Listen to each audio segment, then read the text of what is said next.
Hey everyone, welcome to another episode. I'm your host, Jason Portnoy. Over the last 15 years, my guest today, Russell Brunson, has built a following of over 1 million entrepreneurs, sold hundreds of thousands of copies of his books, popularized the concept of sales funnels online, and co-founded a software company, you may have heard of it, called ClickFunnels. It helps tens of thousands of entrepreneurs quickly get their message out to the marketplace, and is now the fastest growing non-venture backed software company in the world.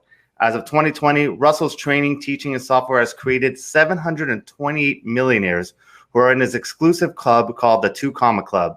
It's my absolute pleasure to welcome my man, Russell Brunson, to the show. Thank you so much for being here. Yeah, man. Thanks for having me. I'm excited to be here. Excited to have you. And I want to jump into something super controversial. A controversial statement you made, backed up by a ClickFunnels commercial that said, websites are dead. Was that for shock value, or do you really believe websites are dead? No, it came from, it's funny. I had this conversation with so many of my friends who didn't understand this funnel world when we were building ClickFunnels and launching it. And every time I try to explain what a funnel was, like, oh, it's like a website. I'm like, no, like this is like the evolution of a website. Like websites are like 8-track players. Like, yeah, they were a thing, but like, this is the future. Like they're dead. And I kept saying that. And I had to be like that bold for them to be like, oh, it's not just a website. Like, no, it's better than a website. Like, I don't know how else to say it. But yeah, that's definitely my belief, and I think it's interesting because I have people a lot of times who will build a traditional website because they want one to look good, but they don't drive any traffic, dude. All the traffic goes to their funnel. And I think that goes to show it's the thing that actually works in a business. So how do you decide whether you need a website, or you're just saying eliminate websites completely versus having a funnel or a landing page? Yeah. I think a lot of it depends on what someone's business might be. But even nowadays, like in the new Traffic Secrets book, there's a whole chapter on a thing called the Funnel Hub. And the Funnel Hub is basically, it's like, it looks like a traditional website. Some people like it because if they're on TV or they're going to show their friends or their employees, like they want something that's like, this is our business. And so the Funnel Hub is kind of a tweak where it's like, it looks like a traditional website, but literally it's just a hub that has links back to all your funnels where you actually make money and, create customers and all those kind of things. Outside of that, like I don't feel there's a ton of value in having a traditional website. Got it. You've seen a lot of funnels, right? In your time and with ClickFunnels, and seen a lot of people create really beautiful funnels. Aside from yourself, what does the perfect funnel look like? Like, what's the checklist that you need in order to create a perfect funnel? It was interesting. So I get an email every morning. It's my favorite email of the day. And it is a list of the top 20 funnels in ClickFunnels, the top 20 most leads and the top 20 most sales.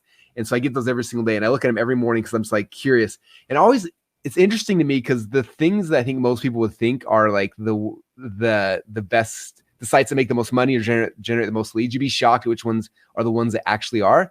And it has less to do with design. Design is important and it gets more and more important. But the thing that's like the most important, honestly, is like the people who get the most leads or make the most sales are really good at the copy, the words on the page, right?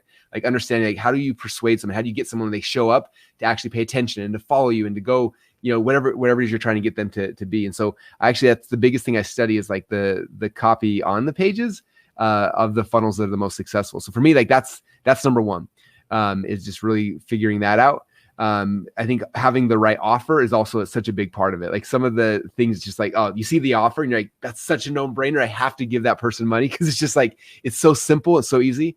I think the times people struggle is when the offer's not clear. It's the story's not interesting. It's just like, oh yeah, this is my thing I made. You should give me money. It's like, unfortunately, it's what most people's funnels look like, but it's not what actually works. You know what I mean? It's interesting. You're a master at copy and storytelling. Were you always gifted in that, or did you study it? How can people become better at telling stories or crafting good copy? Yeah, I was not good at it. In fact, I hated it when I first started my business. I was like, that's the one piece I will not learn how to do because like I did not enjoy it. I didn't enjoy writing. I'm still super introvert. I don't like, it's not my favorite thing to do. But like, I remember the first funnel I ever built, we didn't call them funnels back then, but that's what it was. I had it all done. And I was like, I need copy. And I tried to hire someone. And I remember the first person I tried to hire was this guy named Joe Vitale, who's awesome. I went to his website, it was like mrfire.com, and he had a link where you could hire him. And he had his rates. And it was like to write an email, he charged like $6 per word. And I was like, per word? I'm like, even the small ones, like, and the, like, oh, and like this, like a normal sales letter is like $15,000 or $25,000. I remember I was just like, I can't afford any of those things. I was like, oh no, I have to learn this thing. I have to figure it out. And so for me, the way that I learned it, and I think a lot of copywriters kind of learn it the same way, is you find people who are really good. So for me back then, the guy who was like one of the best people, his name is Gary Halbert. In fact, he has a website still, it's called the Gary Halbert Letter. And he has like every sales letter he's ever written there published, and you can see him. And what someone told me that like, you should take these out and you should handwrite them so you can actually like learn what he did. I never actually did that. I wish I would have. I never did. But what I would do is I would take their sales letter, I'd like put it down. I'd put like a Microsoft Word document next to it. And I would look at like, he had his headline that was like talking about his course on whatever. And I was like, okay, how do I change that headline? So I'm not copying, but I'm using a concept to make my headline. So I'd write my own headline. And then he has a little introduction telling his story about whatever. So it's like, okay, well, it's my story. And I write my story. And I would literally just like line for line, took theirs and used it as like a framework for mine. And again, I didn't copy anything. I want people, when I tell people that, they're like, oh, cool, you just copy and paste it. I'm like, no, I did, like literally didn't at all. I just put it side by side and I knew that if he had bullet points, I was gonna have bullet points, but like, what were mine going to be? He had a story here. What's my story going to be? And I kind of modeled the framework. And the more I started doing that, the more I started realizing I'm like, all of these sales letters that are successful, they kind of have the same flow. They follow the same principles. It's not like there's just randomness to it. Like there's definitely a formula. And the more I started doing, the more I started seeing it. And I started getting better. Like, okay, well, I'm going to lead with my story. And then how do I tell a good story? And like, I just got better at it. I think for anybody, like that's one of the best things you can do. Like I always tell people when I see a good sales video or a good sales presentation, the first thing I do, to this day, I go to rev.com. I send them a link to the video and they transcribe it for, I don't know, a couple, like, actually I have no idea how much it costs, like 10, 20 bucks. They transcribe $25 a minute.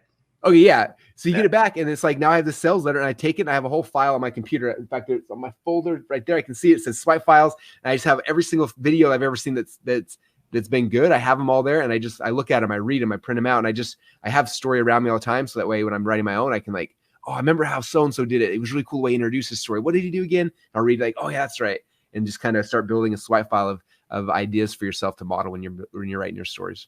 And these guys last, all time, right? The Ogilvies, the Eugene Schwartz, the Gary Halbert. I mean, their letters, their copy, the way they sell is still applicable today. They're still masters. So good. Sometimes some of the things they say may not be FTC approved nowadays. So you have to like put it through that lens. But man, their storytelling ability is second to none. Like we're so much lazier online because it's just like you can test things faster, you push them out. Whereas back then, they're going to be sticking a stamp on everyone's letters going out. And it's like, I got to pay $1 for every one of these things going out the door. I'm going to make sure the story is right. And in fact, Brandon and Caitlin Poland, when they were creating the Lady Boss movement, I used to send him Halbert letters. I'm like, oh, look at this. Like, just look at the way he described this product and it'll give you ideas about how you can describe your product. And they were like, oh, that's really, really good. So yeah, it's so cool. One thing I love, you just wrote your third book, right? You're a giver. You like giving away all the tips that you've learned in order to create your business and give it away. So your third book out now, part of the trilogy is Traffic Secrets. Mm-hmm. In there, I think this book, you kind of, I don't know if you meant to launch it during the time, but pandemic was like the perfect time to launch a book like this when businesses needed a pivot or adapt or need that type of message in order to attract traffic coming in. I want to talk a lot about driving traffic, but for a second, before we have that, you need a good offer, right? You need what you call like almost an irresistible offer. Mm-hmm. So what does the irresistible offer look like to you? Yeah. It's funny. My first mentor, his name is Mark Joy. He wrote a book called The Irresistible Offer. So if you want to go deep, there's a whole book that goes deep. But for me, I look at, I'm always trying to figure out how do I one up my competitors, right? So it's like, let's say I'm selling an iPhone, right? So here's my iPhone. Let's say I'm selling this and Best Buy selling it and Amazon selling it, Apple.com. They're all selling the same phone, right? So the phone, it's I don't know how much an iPhone costs nowadays, $600 or whatever. Like we're all selling the same thing. So it's a commodity. And most people, their businesses are commodities. So my question is like, okay, well, if I'm competing with three guys, we're all selling the same thing. How do I beat everybody else? And it's like, okay, what else can I add to this offer to make it sexier? And it could be anything from I'm going to give you my phone, but on top of that, I'm going to give you my awesome headphones. And then I'm going to put in here on top, inside the phone, I'm going to put, the training course that you can't get anywhere else. And I just keep stacking things on until the value wherever I'm selling starts seeming cheap. Okay. Like for example, I've had someone tell me. Didn't you do this with your phone? right? For $500,000 or something like that. I did it at Garrett White's event. Yeah, I did an auction for this phone. I got up to over $500,000 because I talked about all the things that are on this phone, like whose phone numbers and who's access and the courses and everything, and literally auctioned it off and went up for. I had like 5 or 6 people at the end for over $500,000 who were going to buy my phone. But it's interesting because I think a lot of times I get people all the time like, oh, well, my customers can't buy it because it's too expensive. I'm like, that's not a real thing. That's all inside your head. I think about right now if I was like, hey, I've got a new car I want to sell you, right? And it's going to be $100,000 for the car. You might be like, oh, that seems expensive, right? And yeah, it is. It might be expensive for $100,000, and you may say, I can't afford that. But if I came back to you and I was like, all right, I want to sell you my car, and I'm such not a car guy. Like it's a Lamborghini or Ferrari, and you know that like the sticker price is like $600,000. I come in, I'm like, I'm gonna sell you this car for $100,000. You'd be like, that's cheap because I know what it's worth. Therefore, like you'll figure out a way to get $100,000 because you know it's worth $600,000, right? Like people figure that out. So when someone says they don't have money, it's not they don't have money, it's that the offer's not good enough for them, right? The offer's not worth the money that you're asking for it. Okay. If you can increase the offer, all of a sudden the thing you're selling becomes really, really cheap, and then people will buy it. So anytime you have price resistance, it's just because the offer's not right.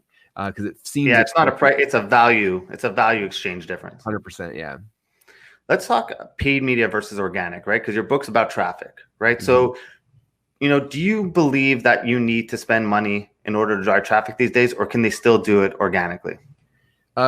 It's funny. I've since the book's launched, I've been in debates with both sides. Cause there's like the purists who are like, we never pay for traffic. We only, do the free stuff. And the other guys who are like, we only buy paid. And I honestly am in the middle. I think that it's important to have both because the paid stuff is faster, right? Like if I want traffic today, it's like, we're going to pay for it. And like, I don't want to wait, because you have no idea you miss opportunities by waiting. But, and specifically, if you build a funnel the way we teach people, it's like, it shouldn't cost you money, right? Like if you build the funnel correctly, like you spend $1 in advertising, you make $1.50 back in the funnel. It's not actually costing you money, but you can get going faster. At the same time, though, I'm also a huge believer in the organic side of things, right? Like we spend tons of time and energy and money on the organic side of ClickFunnels, and it's the first 2 years it was a waste of time and energy and money. But now that we're 5 years into it, I mean, we get over 1,000 signups for ClickFunnels a day that come for free off organic stuff that we've done. So now it's like, oh, like I would have been an idiot not to do that, like it's so worth it. But at the beginning, it didn't seem like it. So I'm a big believer in like creating a funnel that can be profitable and buying ads immediately. And then while you're doing that, reinvesting some of the profits into the longer term organic stuff. Because if you stick with your business over time, it becomes so much more. I could turn off ads today and ClickFunnels would keep growing, which, obviously most companies couldn't do that. And I think when you understand that, then you kind of see the benefit of both sides of it. Well, it's also what you want to do, right? There's two currencies, time or money. Yeah. So if you don't want to put in the time, I guess you're saying paid traffic is the way to go. And if you have the money, paid traffic's the way to go. If you have the time, organic's where you should be putting most of your energy. Yeah, definitely, for sure. Especially when you're getting started. Got it. For the people listening, let's give them a free tip that will change their life. Okay. No pressure. No, but just a tip to get them more traffic right now. Businesses listening right now who need more traffic, especially with what's going on in the world right now and what we just went through. And then B, that will also get them to buy your book and read about the more tips that you have in there. All right. Well, I'll go to the back. Yeah, I'm pull the book out. So the back of the book, there's a lot of foundational stuff I talk about in the book to get people ready for everything. But in the back, there's a section 3 is called growth hacking, which is all like kind of like the gangster ninja fun stuff that's in there. Yeah. So there's a section in the back. And it's called integration marketing. And I talked about Mark Joyner earlier, my first mentor, and he wrote a book also called Integration Marketing. So I learned this from him way back in the day.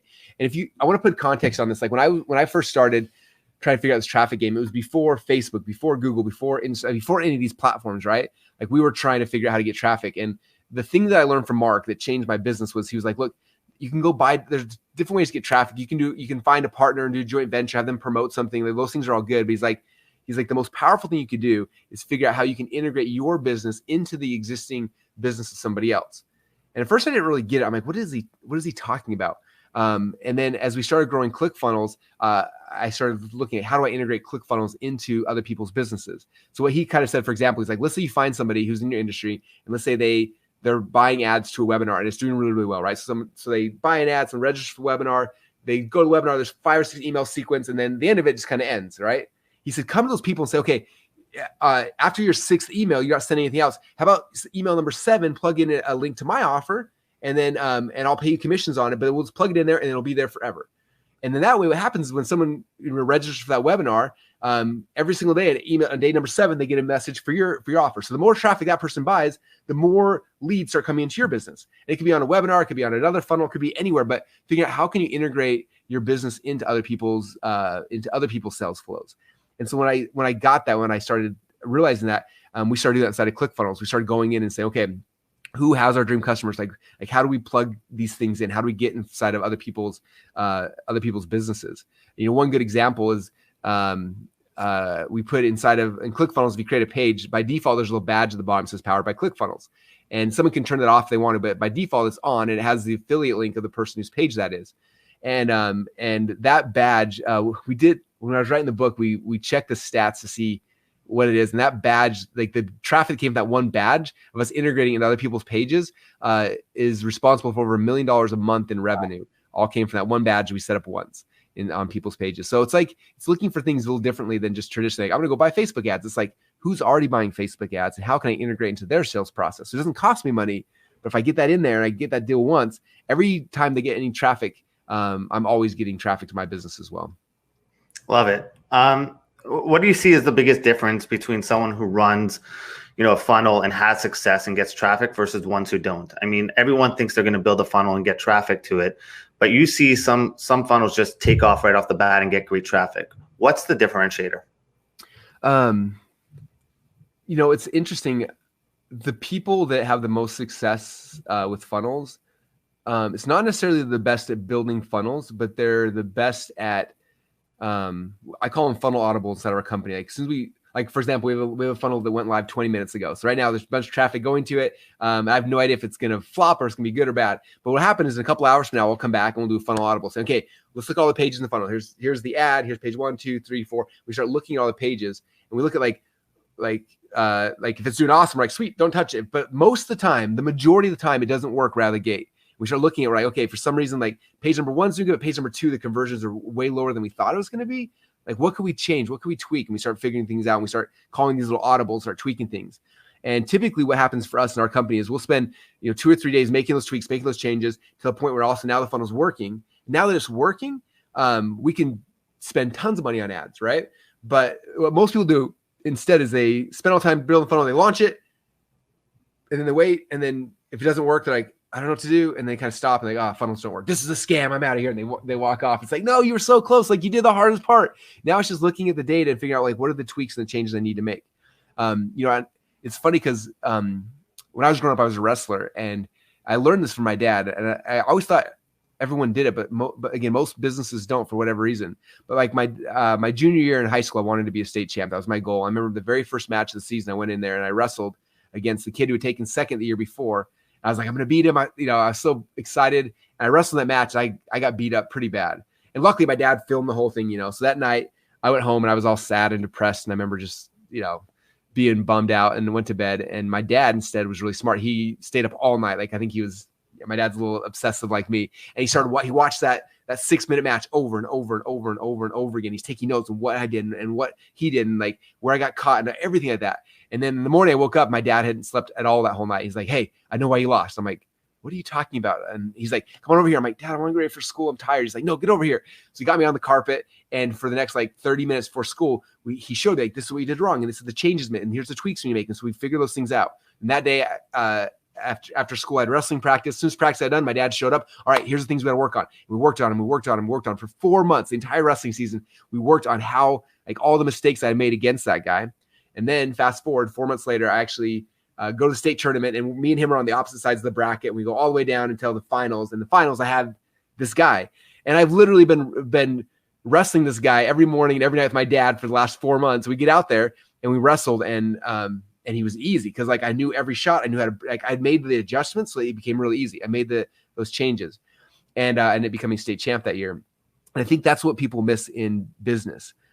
is that they try the thing, it didn't work, they walk away. It's like, no, like you just lost the first match, but that's good. Now you know what you need to fix. Like that's the secret. And the people that have the most success are the ones who love that part. Like they're looking forward, like, all right, I'm gonna drive some traffic so I can see what's broken. And that's what we're looking for. And then looking at the stuff, okay, what tweaks to make, what changes. And then they study the numbers like game tape, pretty much. Yes, exactly. And that's when it becomes fun, because it's like you realize it's not just luck. It's like you're able to, you put it out there and then you make the adjustments. And usually within a couple of days, now it's like, okay, now it works. Now I can scale this thing. So the whole point with Traffic Secrets is to get people to come to us, right? Because a lot of people hate sales. They don't like going out to other people. They want the business to come to them. It goes back to what I always say. I think businesses fail for one reason only, and that's obscurity, right? If they don't know you exist, they can't buy from you. If they forget you exist, they can't do business with you. Why do so many businesses, you think, miss that crucial part, that awareness part, and the importance on that part?